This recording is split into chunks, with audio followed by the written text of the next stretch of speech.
As far back as I can remember, I always wanted to be a gangster.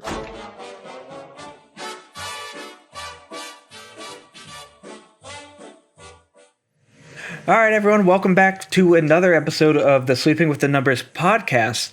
This week, I'm not alone. Pat, you are back. I am. I didn't want to let you struggle anymore, so I decided to come back.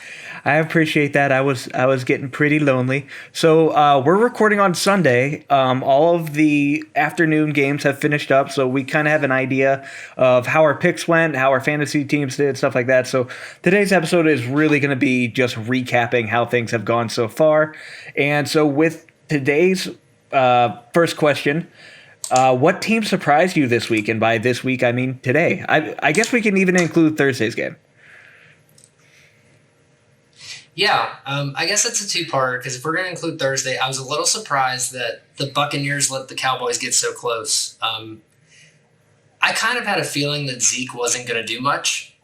I've always felt that way. I felt like, everyone was assuming the line was going to come back healthy and that it was going to be fine. He was going to rush for like hundreds of yards, but he only got 33. So that wasn't a shock to me, but the fact that the Cowboys were within 2 is a little shocking. I felt like the Buccaneers' pass defense didn't really live up to what I thought it was going to be. In terms of games today, I mean, the blatantly obvious answer is the Packers. I was a little surprised that they got blown out. I wouldn't have been shocked if they lost. I think we talked about this, a couple weeks ago whenever the Saints were projected to beat the Packers. We were a little curious, but we weren't like writing it off. I just thought it was going to be way closer with the offense that the Packers had. So I think for me, that's the most shocking game. Yeah, I agree with that. And we'll get into it, but Pat, our model picked the Saints to win, and that actually happened, which is kind of surprising. So overall, we'll get into it a bit more. We're at about 50% hit rate at the moment, but the games that it did hit were a bit surprising. But I am with you for the Thursday night game. I thought that was a good deal closer than it was going to be. By the end, I think the Buccaneers were 9-point favorites, which was just absurd. We would never take that bet, but the model did. The other thing there is I don't think anyone expected Dak to throw 58 passes, and like you said, the Bucs secondary quarterbacks weren't able to do anything, so maybe that's why they just kept gunning it out. Personally, I think the Cowboys probably should have won that game. I'm pretty sure that was a push off by Godwin, but Tom Brady kind of gets his way.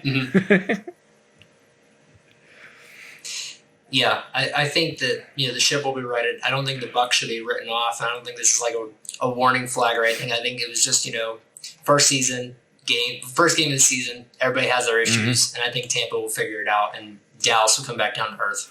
Yeah. So the other games that I kind of wanted to talk about that surprised me was the Arizona-Tennessee game. So I think we both thought Tennessee was going to win this game. We thought it was going to be competitive, which it was for sure. But Arizona looked fantastic. So your pick of them making the playoffs, I love it. I'm glad because I really felt kind of bad, after reading all the other, so-called experts, their articles kind of writing the Cardinals off. I don't really think that there was anybody really thinking that they would go any further.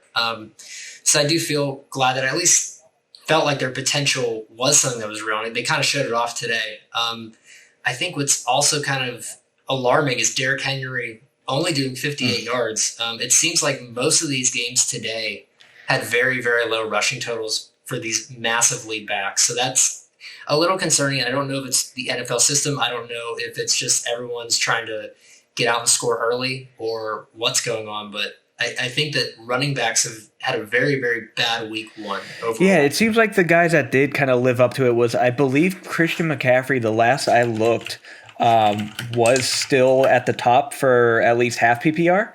I'm not sure if that's still the case. I'm going to take a look here real quick. But, it looks like it might be Joe Mixon. He ended with 127. Wow, okay. But I buy that. That makes a lot of sense because I think Joe Mixon is probably the best player the Bengals have. Jamar Chase looked really good today too, which I was a bit surprised with, given how poorly he did during preseason. But yeah, okay. So so I got the current fantasy stats up here. Half PPR, McCaffrey ends up at 1, Mixon 2, Chubb 3, Jamal Williams 4, and I'm kind of happy with that because there were some Reddit questions that I asked, and I told people to start Jamal, so I can toot my horn there. Yeah, so you talk about the Arizona Cardinals and a lot of the experts writing them off. Another team that was written off by a lot of people and a lot of fans was the Pittsburgh Steelers, with them beating Buffalo today. Mm-hmm. Yeah, I think that I alluded to it in a few episodes ago where I was really concerned with the Bills' rushing attack. We knew Josh Allen's capable of leading the charge. And quite frankly, he did okay. He had some good runs to get some first downs. But, Devin Singletary, he got 72 yards, but he wasn't necessarily effective. He didn't really allow for Pittsburgh's defense to grab his attention. They were still focused on the passing game, and I think that's kind of why the Steelers won. They put a lot of really good pressure on Josh Allen, and it forced him to not be able to do any really type of deep throws. And I was kind of shocked based on the first half. I thought the Steelers were really going to get blown out. I thought Najee Harris did not play well. I thought Ben was going to be, this is going to be a repeat of last year where Ben was just going to kind of do some dump passes and not really get anything going. But, we talked about Pat Freiermuth, how quickly would he be involved in the offense? And I saw a lot of Pat Freiermuth, and he had a really nice, long play towards the end of the second half that for me kind of shows that there is some hope that the Steelers are going to actually keep playing this way. And this wasn't just a lucky game. Yeah, and it's definitely a positive move going forward. I've always kind of said the Steelers are a one-half team. I don't know why it's always been like that, but it's either they choose to play in the first half or they choose to play in the second half. It is never both, and it's been that way for years. I'm not sure what it is, but it kind of seems like it's always been that way. So after halftime, we figured out what was going wrong with us, and we pieced it back together. We were able to get some good passing. We never really got the run game going. I think part of that might be about our somewhat weaker offensive line. But I think they'll figure that out. But the pass game, I think, looked phenomenal. Yeah, and I think that we saw, a repeat of the Pitt Panthers' former offense, a lot of jet sweeps, a lot of plays like that. And I think that the Steelers will eventually start realizing that if they put Najee maybe out in a wide receiver position, they can get some good jet sweep runs, and it might be more effective than having him line up behind Ben. Yeah, exactly. It makes sense. I would like to see them kind of in a shotgun set with Najee right next to Ben, and maybe they do some draw plays to kind of get the linebackers off of him, open up some holes for him to push forward. But the other team that I want to talk about, and this can be a segue into our betting results. So Houston, Jacksonville. Now, when I was reading off the model picks last week, I was surprised a bit by Houston being picked by the model to win. And of course, if you pick the underdog for a win, you pick them for the spread and the over 44.5. Pat, we hit on all three of those for the model. Now, the question becomes, is this just two bad teams up against each other and the less bad team wins? Or do you think the Texans are actually going to show something this year? I would like to see Houston play a more reputable defense before I go any further and answer that question. What's surprising is we've kind of made jokes about Brandon Cooks not, ever really becoming the player that he was really supposed to be. He kind of is always on a decent team, and he gets decent fantasy points, but he's never really that guy that we were always told he was going to become. He ended up with 132 yards, an average of 26.4 yards per catch, which is kind of crazy. I don't think that's going to repeat itself. I also don't think Mark Ingram running for 85 yards is going to repeat himself. So I like to think that Houston got a little lucky. I don't think they're horrible. I think whenever we did the over-unders for, the season wins, I think I was kind of hesitant to write the Texans off of being the worst team. I definitely know that they're bad, but I do think that at the end of the day, these are professionals, and you can't assume that they're just going to roll over and die. Tyrod Taylor isn't the best quarterback, but he's good enough that he was going to be the starter for the Chargers last year. And I think he did pretty good. He had a QBR of 76.6, 291 in terms of passing yards and 2 touchdowns. So I think that he's going to be competent, and the Texans are at least be competitive in the game. Now, are they going to go over 500? Probably not. But I think it just exposes how bad Jacksonville is, trading away Joe Sherbert to the Steelers and not really doing anything to address that defense. Yeah, and on the other side of the ball, you got rookie sensation Trevor Lawrence having a pretty poor game. You know, he had 3 interceptions, but he had 3 touchdowns as well, 53 passing attempts, and only 28 of them completed for 332 yards. Now, again, probably the reason his pass attempts are so high is because they were just down. Every play had to be a pass in order to just stay competitive. And I spoke to this last week, when I was talking about Trevor Lawrence, and it's a tough thing for him, not only for him being on a poor team, but with who I think is a poor coach. So I am worried about Trevor Lawrence going forward. All right, so next game we'll talk about here is the Arizona-Tennessee game. Our machine learning model picked Tennessee to win. They ended up losing by quite a bit, 25 points, which of course allowed us to hit the Arizona +3 spread. And the over-under was over 52 for our model pick, and they ended up with 51. So annoying to only get so close, but not close enough. But overall, probably the most entertaining game of the day, I thought. Kyler really is something special, and I think you made a great pick for them to go to the playoffs this season. Well, thank you. I appreciate that. Something else I did in our Dynasty League that, I think people kind of laughed whenever I did it, but I handcuffed Chase Edmonds and James Conner, and I'm glad I did because James Conner actually outcarried Chase Edmonds today. Even though his average yards was 2 yards less, I do think that that's probably going to be something we're going to see all season. So if you do play fantasy and you do have Chase Edmonds and James Conner's available, you might just want to grab him because it doesn't look like anyone's really trying to make themselves the number 1 back in Arizona. Yeah, and that's a little bit why I kind of stayed away from them, because at least early on, I feel like it is going to be that split. And in any form of PPR, I think Chase Edmonds might be the guy. But, watching Connor today, like you said, it seemed like he was always getting the ball. So we'll see how healthy he can stay. But that'll be interesting to watch as we move forward. Either way, powerful offense, fast-paced. Tennessee was not able to do a thing about them. So the next game here, we have the Indianapolis Colts versus the Seattle Seahawks. The model picked Indianapolis to win, and they were the underdog. They did not win. Seattle kind of worked them quite a bit, 28-16, which that spread was not enough to be covered with the 2.5 points to Indy, not enough. We also did not hit the over. We picked the over 48.5 points, and they only ended up with 44. So pretty close, just almost a one-score to get us to almost a 1 score to get us to the over, but just another near miss for that game. Tyler Lockett looked great. Russ looked good. DK didn't do a thing till the end, but any takeaways from that, Pat? Especially on the Indianapolis side of the ball. I know we disagreed about Carson, and I think I was right. Yeah, he didn't look that great. It doesn't look like really Indianapolis's offense, in my opinion, did really anything. I mean, if your number 1 back only gets 56 yards and your newly extended, backup running back only gets 99 for 34, granted he did get 6 receptions for 48 yards. That's not very good. Zach Pascal had 2 touchdowns, but other than that, the receiving corps did not really do anything to make Carson Wentz's life easier.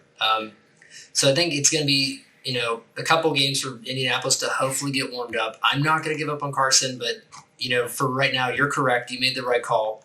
And I think that we shouldn't have always, not been surprised with Seattle. I mean, we know they're good. Like you said, DK didn't really dominate the game. He saw a touchdown.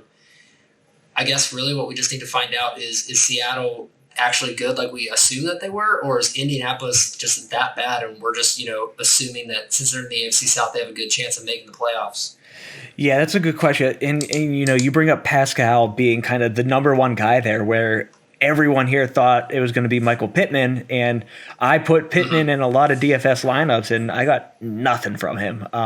So I'm curious if that stays the case moving forward, or if he was just the guy who was open today.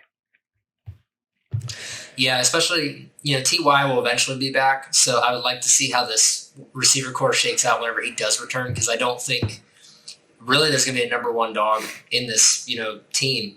Because we also have to remember that Paris Campbell does exist too. So I think they're probably just going to take turns being the number one guy until Ty shows back up. Yeah, we'll keep an eye on them, kind of like the situation in Arizona with the running backs. So next game here, we got Washington football team against the LA Chargers. The model picked Washington, who lost by 4 points. We also took the football team +1, that also did not hit. And we took the over 44.5, which also did not hit. This one was a bit more off. They only scored a total of 36 points. However, I think this is a bit of a fluke because Fitzpatrick got hurt pretty early. And I believe if he stayed in this game, it would have been, not that it wasn't competitive, but it would have been a lot more of a shootout, I believe. Yeah, I agree with that. I think that you're right in saying that Taylor Heineke is probably not the best choice in terms of, making that Washington offense as potent as Fitzpatrick. But I still think that missing the over by as much as we did is something we'll have to consider. In terms of the Chargers, I think that, again, a number one lead back, again, went under 100 yards. And that's just something we're just going to figure out. Like, it seems like a lot of these games today were teams, like, really pass heavy. Justin Herbert went 47 attempts. And I'm not sure if the reason for that is just the situation in terms of, like, everybody trusts their offensive line, or if it's just a very fluky type of week. So I'd be curious to see how that goes. Washington, however, did go super run heavy. Antonio Gibson with 20 carries. Taylor Heineke only threw 15 times, but it didn't really matter. I mean, he still was fairly effective, 11 for 15 with a touchdown, 122. So I think as long as Fitzpatrick comes back, Washington should still, pan out and be a super contender for the NFC East. If Taylor Heineke is going to be the starter, they're going to have to really balance that attack out and not make sure that's all Antonio Gibson. Yeah, I'm looking at these stats here, and that's why I took a pause, because I'm really surprised Eckler didn't get a single target this game. And as we know, Austin Eckler's kind of bread and butter is being a pass catcher. So he didn't get a single target this game. And that is obviously why he ended up, lower than expected in fantasy points. It looks like in half-point PPR, he only got 11.7. He looked great on the ground, though. He averaged 3.8 per carry, which isn't terrible. Split a little bit of work with Roundtree, but even more so on the Chargers, the receivers looked awesome. Both Mike Williams and Keenan Allen. And I'm worried a little bit about Eckler if that's where Herbert is going to go. If Herbert's going to act, kind of like a Fitzpatrick, someone who targets wide receivers early and often, and that kind of seems like the type of quarterback he is. Yeah, I agree with that. So I guess we'll find out as the season progresses. I don't see Austin Eckler being irrelevant in the offense for too long. I think teams will eventually start pressing their receiver core a little bit more, and he should have some openings. So I think that this is probably just one game that's just unlikely for him for, any type of fantasy relevance, but I think he'll be back. Okay, yeah, let's move on to the next game. So this was Carolina versus the Jets. The model said that Carolina was going to be the outright winner. We got that accurate. That the spread of -5 would go to Carolina. It pushed, which to me is still a win because the model was technically accurate to pick that. And under 45, we also got that right because the total score was only 33. So to me, I think that we kind of knew that this game wasn't really going to be high scoring with Zach Wilson, not really having ever played in the NFL before, and Sam Darnold being on a new team. So I'm not really shocked that we got this one right. I think it was a pretty easy guess in my opinion. Yeah, I agree. I really liked watching this game. Pat, I'm not sure if you watched my episode last week, but I picked Sam Darnold as a dark horse for my comeback player. And I was really happy with how he performed today. Yeah, I think he did pretty well. I mean, for your first game in a new offense to, get a victory is, hard enough, let alone be fairly competent. So I think that he did a good job of utilizing McCaffrey, getting the most out of him. it seems like, outside of Robbie Anderson's, deep bomb, he at least tried to spread the ball around a little bit. So that's always promising for that offense, that it's not going to be one-dimensional. Yeah, and speaking of McCaffrey, back to that running back one form, he carried 21 times for 98 yards and got 9 receptions for 89 yards, which you don't expect anything less from him. No touchdowns, but he didn't need it. He is still currently in half-point PPR, the number one running back. So Corey Davis is another player I was really impressed with. He got 5 receptions on 7 targets for 97 yards and 2 touchdowns. So he looked fantastic, and it looks like Zach Wilson kind of found his favorite target here. Yeah, and I mean, I think that I'm not super shocked, because it kind of goes to like, who is the outstanding wide receiver in this group? Who's the guy who is proven? And it's Corey Davis, because I mean, Braxton Berrios, Denzel Mims, they've been in the NFL, but they don't really do anything. I think it's not super shocking to me that Corey Davis stood out. I wouldn't expect him to be as dominant as he was, but I'm not shocked that he ended up being the number one target.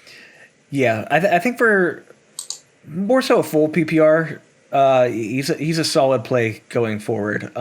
Now the Jets' backfield looked awful.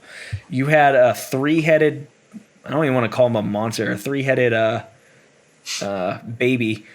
And they had Tevin Coleman, Ty Johnson, Michael Carter splitting carries. Now, during all draft season, Michael Carter was really the only one actually drafted, and it was way earlier. Tevin Coleman might have been drafted depending on your league, but usually he was left to free agency. Tevin Coleman is the starter on the depth chart, and they used him as such. I mean, he only got 9 carries for 24 yards, whereas Michael Carter, the guy who was drafted pretty high, only got 4 carries for 6 yards. And this is why you have to look at these depth charts. And I know, maybe you can say, oh, that's just paper. It doesn't really matter.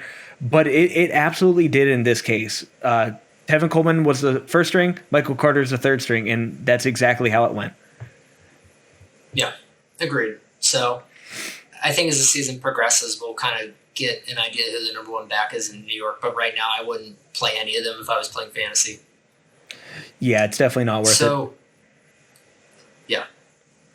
Moving on to the next game, we kind of talked about this already, Pittsburgh and Buffalo. We had the model take Buffalo minus 280. For us as fans, I'm glad that we missed, but it stinks that the model missed. We also missed the over of 48.5. The game ended up about 39 points. And then we did have the Steelers winning with the spread of plus 6.5. So I think for me, what this shows us is that the model kind of thought this was going to be a shootout, and I kind of thought it was going to be the way that the game started, but just a lot of really bad luck on the offense in terms of Josh Allen and Ben not completing passes when they needed to, and both running games being atrocious, at least for the first half. Yeah, neither team really looked great. Ben especially when passing the ball in that first half. Overall he went 18 for 32, 188 yards with 1 touchdown. Not great. Even worse is Najee Harris, a guy that we expect big things from. I have him as a dark horse for Rookie of the Year pick.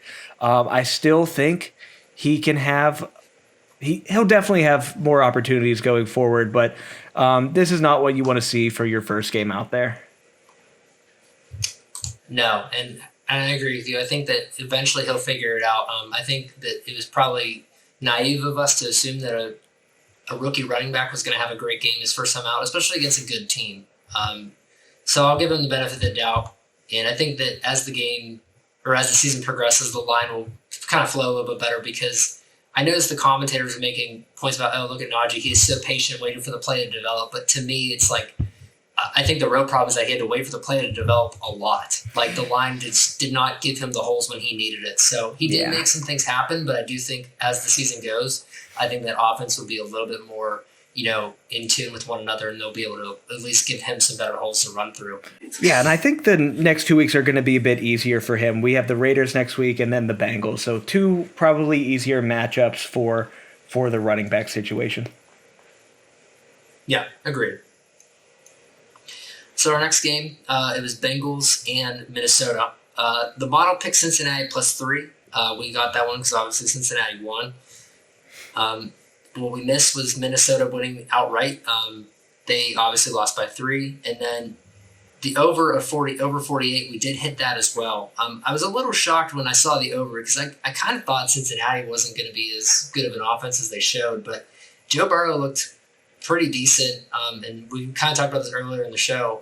Joe Mixon actually playing fairly well. I mean, I know that we talked about how he was going to be a workhorse, but I mean, he was the number 2 back in fantasy, and deservingly so. He did pretty good with an average of 4.4 yards per carry. So you brought this up as well with Jamar Chase too. Do you think that Cincinnati is actually good, or is Minnesota just bad?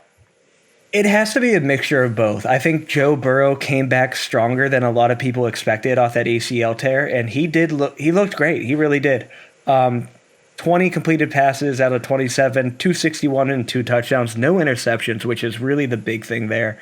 Now, the other thing is we talked about Mixon being a workhorse, and he got 29 carries.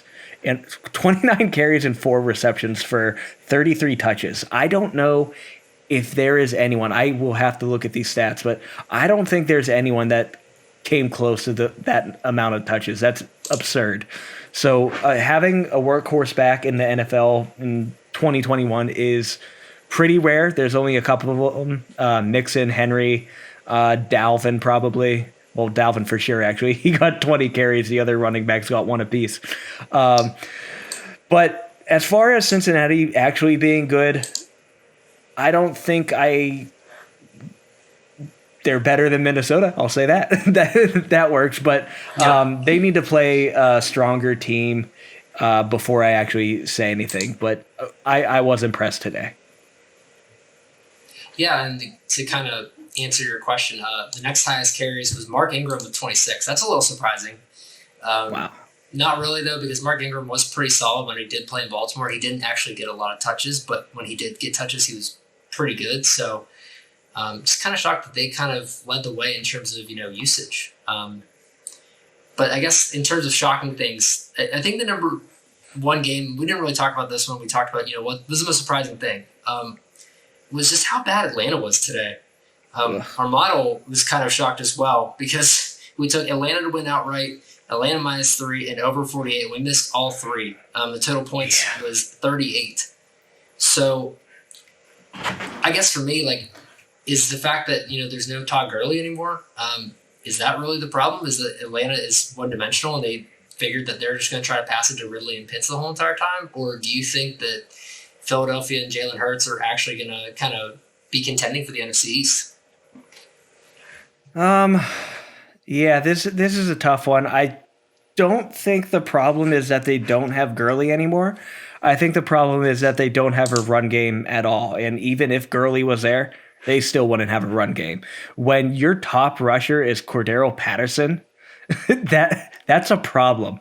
And I remember they cut to a play on the NFL Red Zone where Mike Davis was trying to go up, the 4-hole or something like that, and he just got blown up. Mike Davis seems to be a little dude, and he just got taken down immediately. And he got taken down a lot this game. He was not very impressive.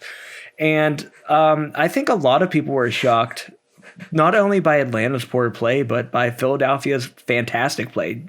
I made comments last week about how I was worried about Jalen Hurts because I thought, the way he makes his fantasy points is on the ground with his legs. And I'm like, okay,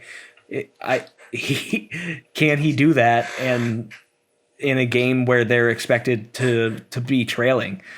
And because they weren't trailing, because they were winning most of this game, he was able to use his legs. He went 7 carries for 62 yards, which is awesome. He even passed 27 times for 264 and 3 touchdowns. No interceptions. And honestly, maybe even the biggest thing is the rookie Smith going 6 for 71 and 1. That is also impressive. Now, we knew he was a stud coming out of college, but we were worried about him coming into the season. So I think this is a turning point for Philadelphia. Moving on to our next game, San Francisco and Detroit. The model did pretty well. We had San Francisco outright. We had Detroit plus 7.5, and that just missed because they lost by 8. And then we got the over 45 accurate because they had 74 points total. I think for me, and probably what everyone else is going to do is look at Elijah Mitchell for fantasy, because he and Mostert didn't do anything really.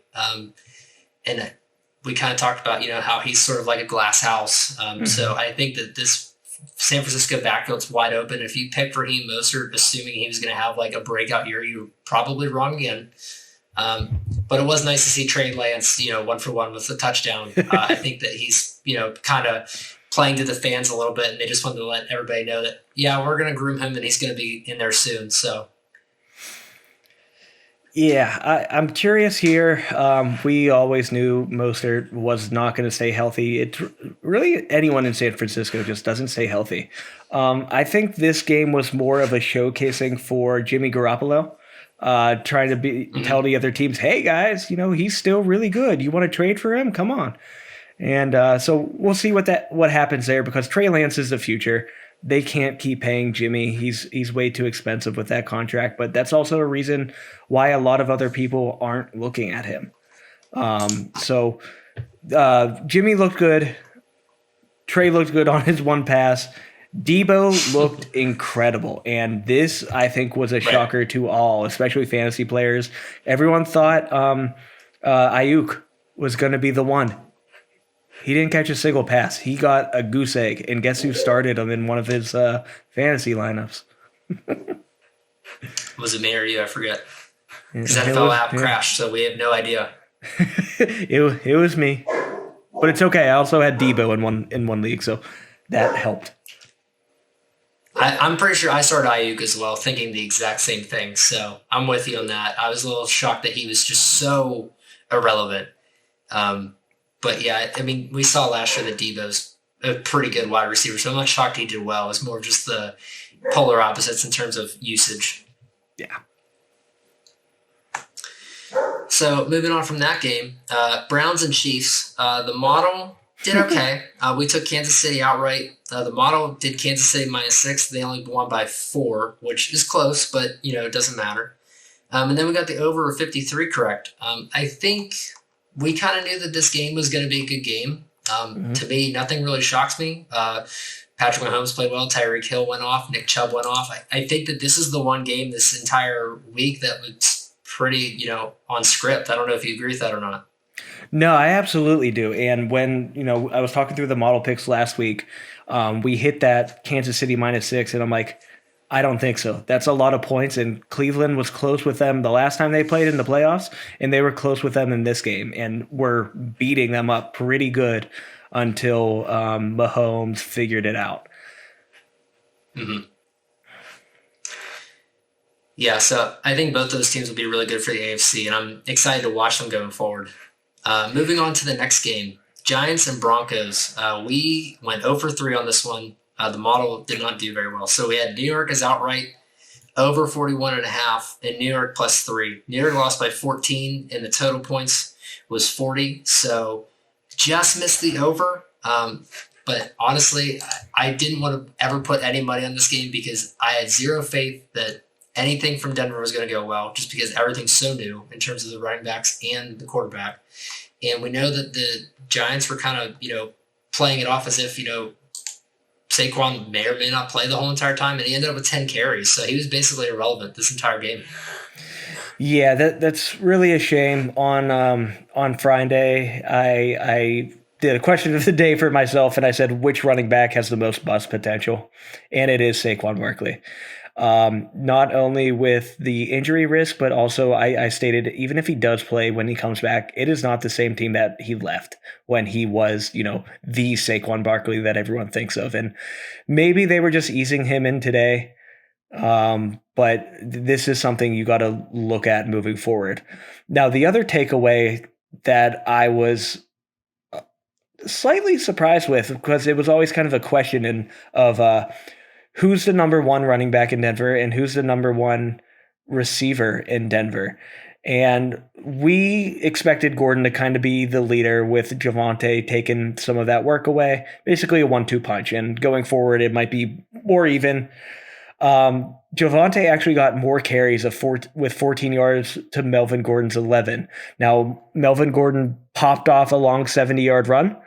giving him a total yardage of 101 yards to Javonte's 45. So moving on to the next game, I think the one that shocked us the most, but didn't really shock the model, was the Saints and the Packers. We got Saints outright. We missed the over by 9 points because Green Bay didn't want to play football today. Mm-hmm. And we got the Saints with the plus 4.5 accurate as well. So we kind of talked about this. A little bit shocked that the Packers didn't really do anything. And I guess my question to you is it because Aaron was kind of in this contract dispute? Do you think that there's just a lack of chemistry, or do you think that there's something really wrong with Green Bay? It's hard to say it's a lack of chemistry, right? Because a lot of the same people are there. Aaron Jones is still there. Devontae Adams still there. They said, hey, bring back Randall Cobb because I like him. And he's back. You know, he only gave him one target for one reception. So a lot of the pieces are there that he's worked with in the past. So I don't think that's it. I think he just I don't know what he was doing during that time, during the dispute. You know, maybe he was training for Jeopardy or something, but he was not the Aaron Rodgers that we expected. He looked awful. I mean, if you're getting benched for Jordan Love, something's wrong there. And on the other side of the ball, everything went right. Jameis Winston is the starter, and the starter title now has meaning to it because Taysom Hill was only out there for one passing play, and he also carried the ball 2 times. So Jameis is the starter going forward, and I love that. Picked him up very late on a few of my teams just because of this possibility. The second thing is Alvin Kamara. Alvin Kamara is fantastic, and I think, honestly, he might be the number 2 this season behind Christian McCaffrey at this rate. Yeah, I mean, I think we saw last season that Alvin's pretty good, and I think that, you know, Jameis doing a really good job with a lot of touchdowns, showing that he is, like you said, the number 1 guy. They are going to rely heavily on Kamara throughout the season, so if you're able to have him in fantasy, if you can make a trade for him, I think now's the time because I think people are going to really start to take Jameis seriously in terms of, you know, defense. So it might allow for Alvin to have a little bit more room to run. So the last game for today that we had the model pick was Miami and New England. We hit 2 of 3. We got Miami plus 3, Miami outright, and then we missed the over. This is a pretty low scoring game. Not really shocked because we didn't really know what to expect from Mac. And I think that we kind of knew that the Dolphins offense was okay, but we didn't really know what to expect from Tua either. So I'm not really shocked. I'm a little surprised that Damian Harris was the dominant back. You know, I think we're so used to New England having like this running back core that we thought, okay, he's going to be the number 1 guy. But, you know, there's Ramondre Stevenson, Brandon Bolden, all these other guys that can take away from him. And that didn't really happen. He had 23 of 30 total carries for the Patriots. So I think that what we're seeing is that the Patriots are going to kind of let Mac lead himself, you know, work into like an offense, but they can rely on their run game and have a dominant running game, it seems like. Yeah, I love it. It's about time they did that because they have a pretty good offensive line that can allow a running back to do work. And Damian Harris is 23 carries is at workhorse level. Did he catch any balls? He caught 2 balls for 17 yards. So that's a lot of work for someone you could get mid to late in your draft. So if you got him, congratulations. They got rid of Cam and completely turned this team into something different. Now, they lost.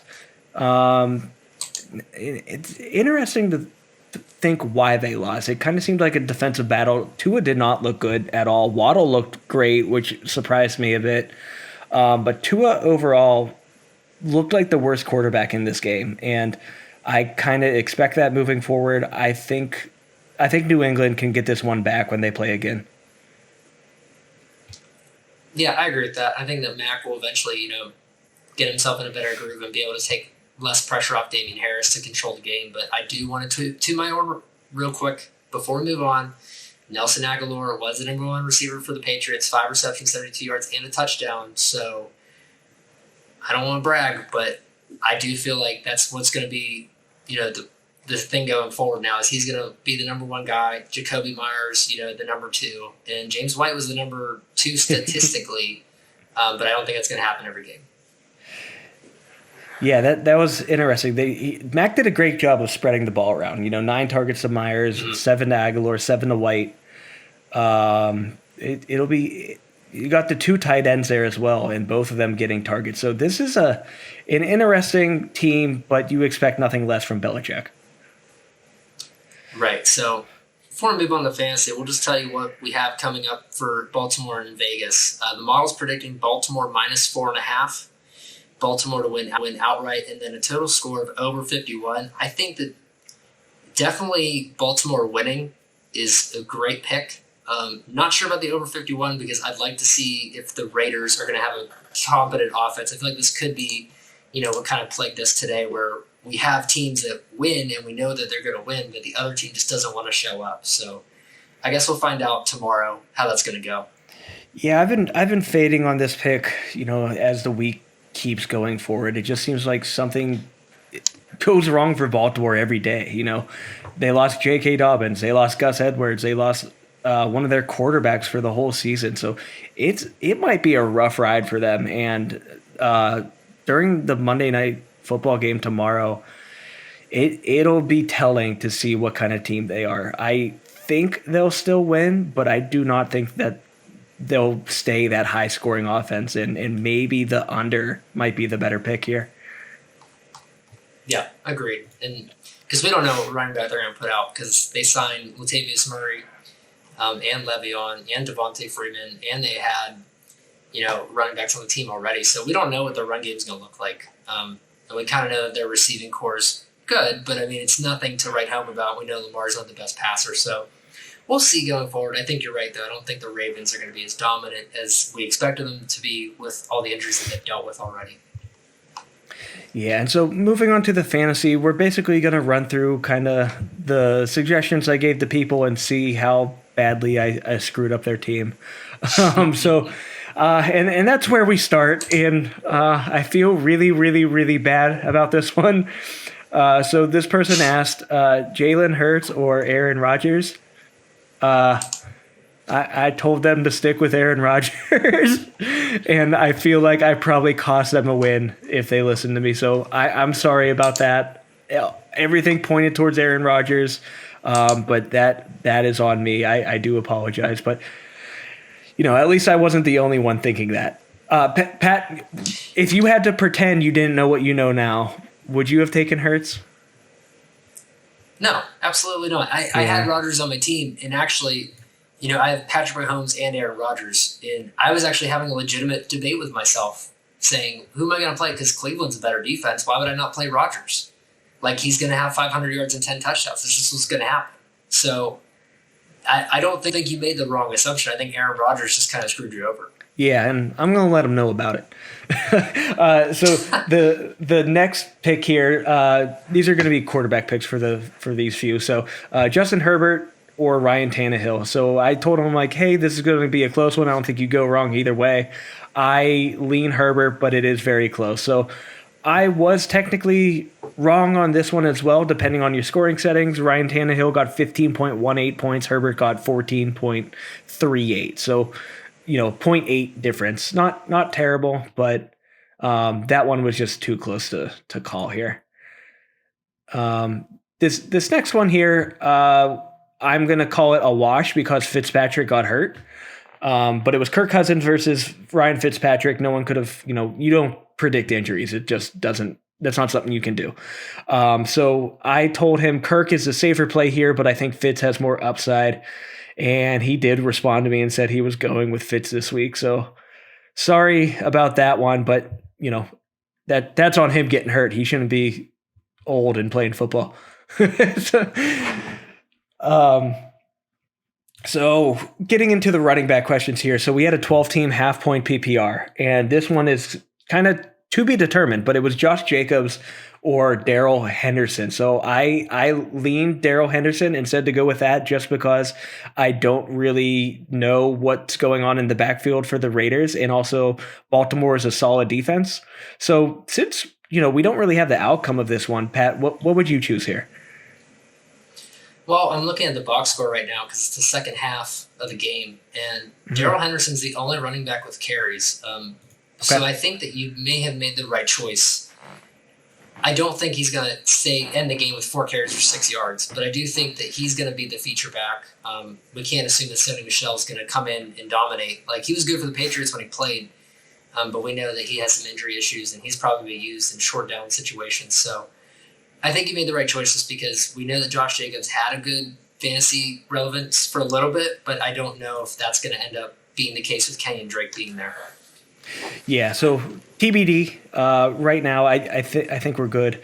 Now, next question here, also including Henderson. This one is a full PPR. So he asked Henderson versus the Bears or DeAndre Swift versus the 49ers. I told him DeAndre Swift, and I'm tooting my horn already because he went off for full PPR. DeAndre Swift got 24.4 points, and I'm going to go ahead and say right now Darrell Henderson is not getting that in this game. Yeah, I agree with you there. I mean, Darrell Henderson might have a good game, but he's definitely not going to get that type of target share, especially because we can already see from the box score that Darrell Henderson only has 1 reception, 1 target. Now, it's for 17 yards, which is pretty good, but, I mean, he's definitely not the guy in that offense in terms of passing. So I think you made the right call.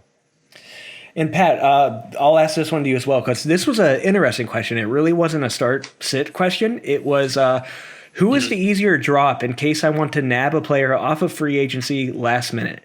Tevin Coleman or Wayne Gallman? So I told him kind of what we talked about earlier when we were looking at the Jets. I said Coleman is technically the starter right now.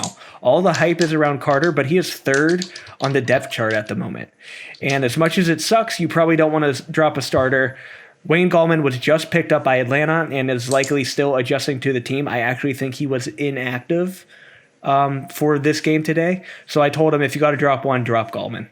Yeah, I agree with that. I think that, we kind of know that Wayne Gallman has had his moments in fantasy when he was on New York, but I don't see that working out. We kind of know that when running backs first join teams, it takes a little bit for them to get accustomed to things. And, it's kind of tough because we know the Jets have a crowded backfield, but I do think that of the two, you're going to take the guy who's been with that team the entire offseason. Yeah, definitely. And after kind of looking at Atlanta's backfield today, they need Gallman, and it might end up in the exact same situation where it's too crowded of the backfield and you can't start any one.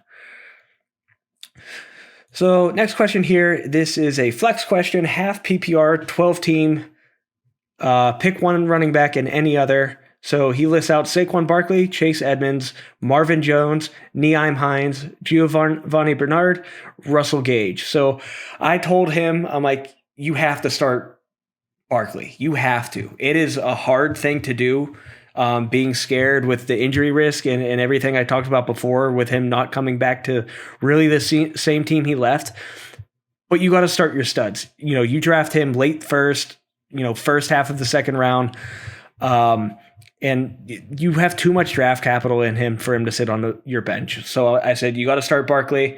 That did not work too well. But for the second part there, I said, start Chase Edmonds.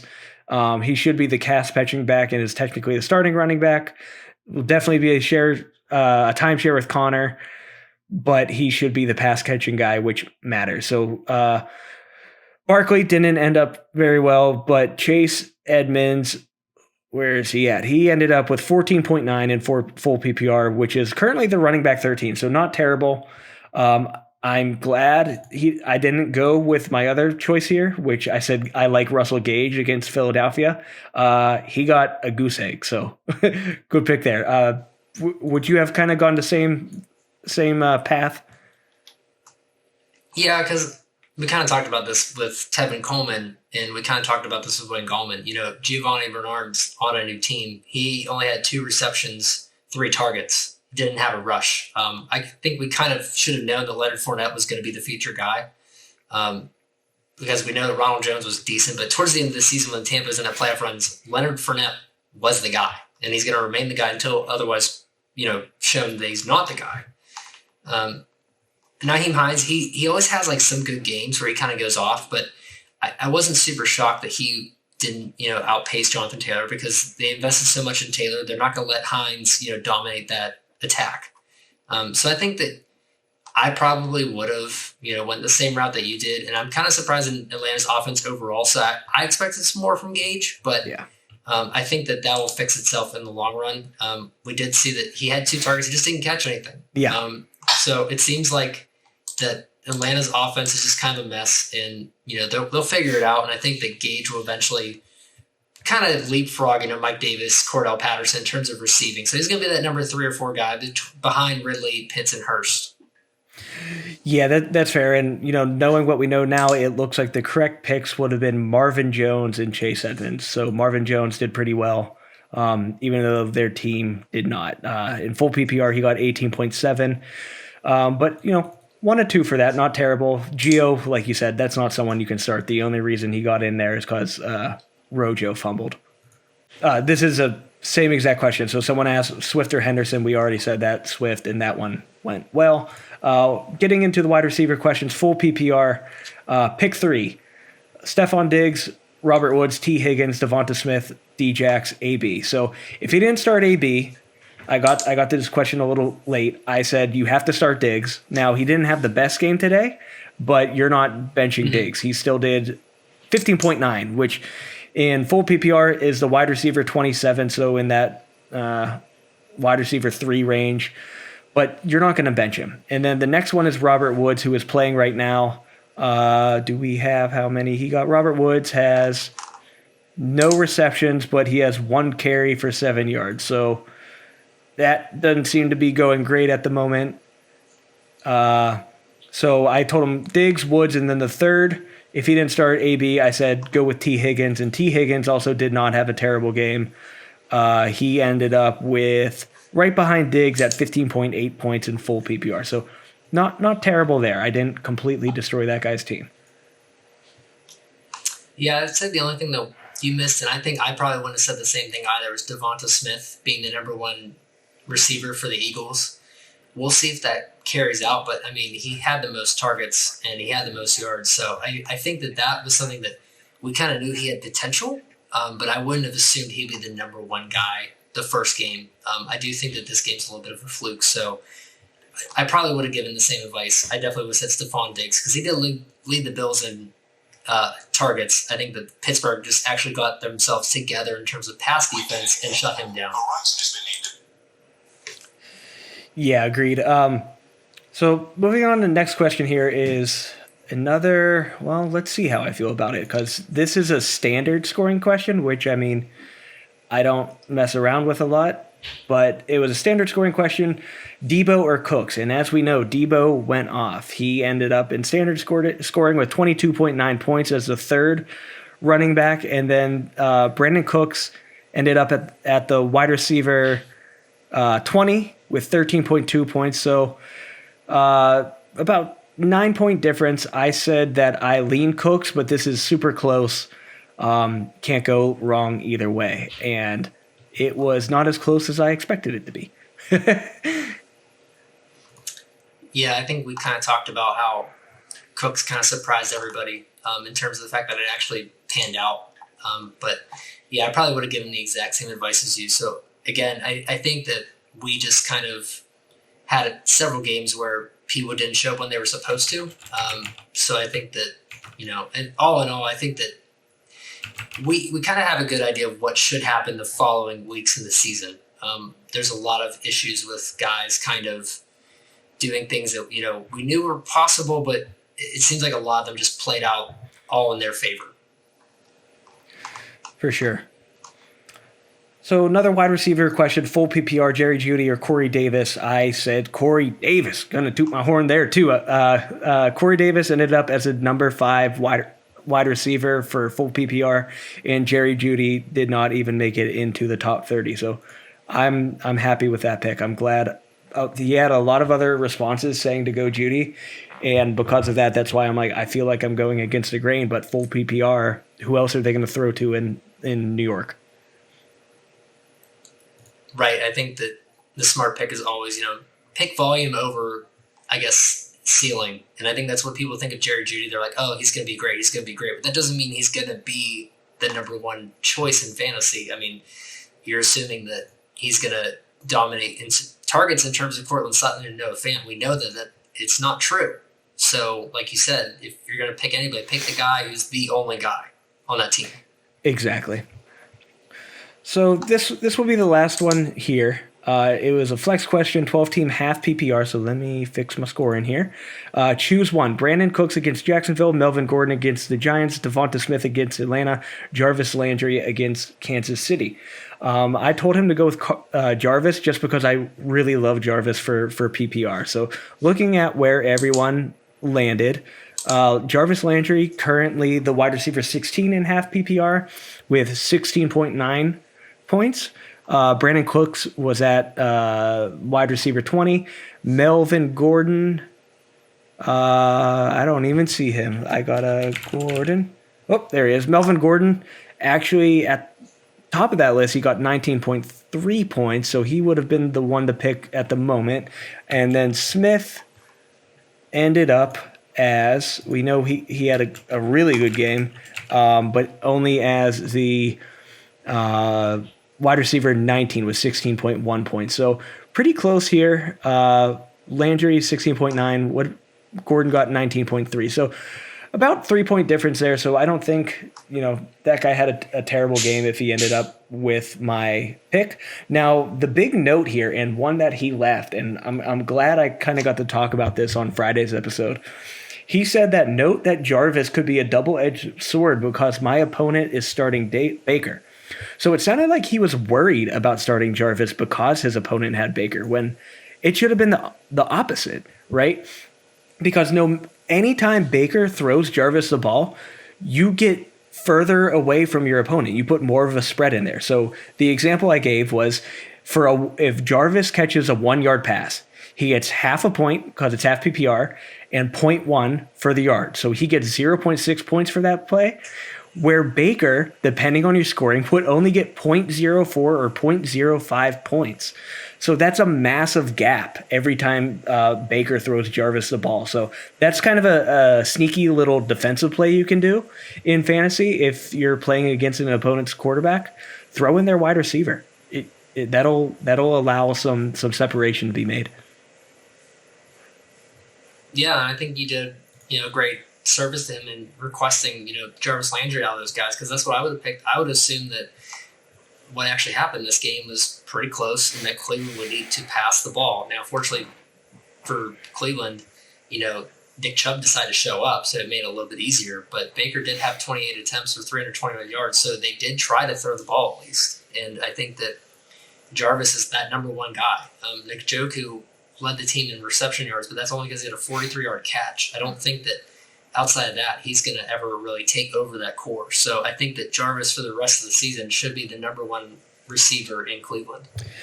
Yeah, and I expect that as well. A lot of people may think OBJ is going to be the guy, and OBJ was inactive today, so that might be why Jarvis got to work. It might be the reason Njoku got to work. So I think it still remains to be seen if Odell comes back, if he's going to, be force-fed the ball, because we all know last year when they tried force-feeding Odell the ball, they played worse. When Odell was actually gone, they had a better team because they didn't feel the need to get him targets. He didn't demand them, which made them a better team. Yeah, for sure. It's always good when you have a more balanced offense and you're not forcing it to the guy that everybody expects you to force it to. So I agree with you on that. Awesome. So that's going to do it for this episode. Pat, I'm really happy to have you back for this week. It's going to be nice that I'm not going to lose my voice every single time and feel like I'm talking to myself. So glad you're back. And, if you want to follow us, we're at quite a few places. You can check us out on Twitter at SWTN_podcast. We're also on Instagram at Sleeping with the Numbers, all one word. And of course, on YouTube, you still have to look us up by the search. It is Sleeping with the Numbers. Hopefully, we will get that unique URL at some point. If you want to follow our model picks, we are on Action Network. The links are going to be in the descriptions. We're able to listen to anywhere you can find podcasts: Apple Podcasts, Spotify, Google, iHeartRadio. We're everywhere. And finally, we do have a website, sleepingwiththenumbers.com. Check it out. I'm working on it pretty much every single day, trying to make it better. We have our bets up there. We have DFS lineups for the week that are free for you guys. We have our fantasy rankings. It's good. Give it a look. We hope it helps you out. And we will see you next time on Wednesday when we go over model picks for week 2.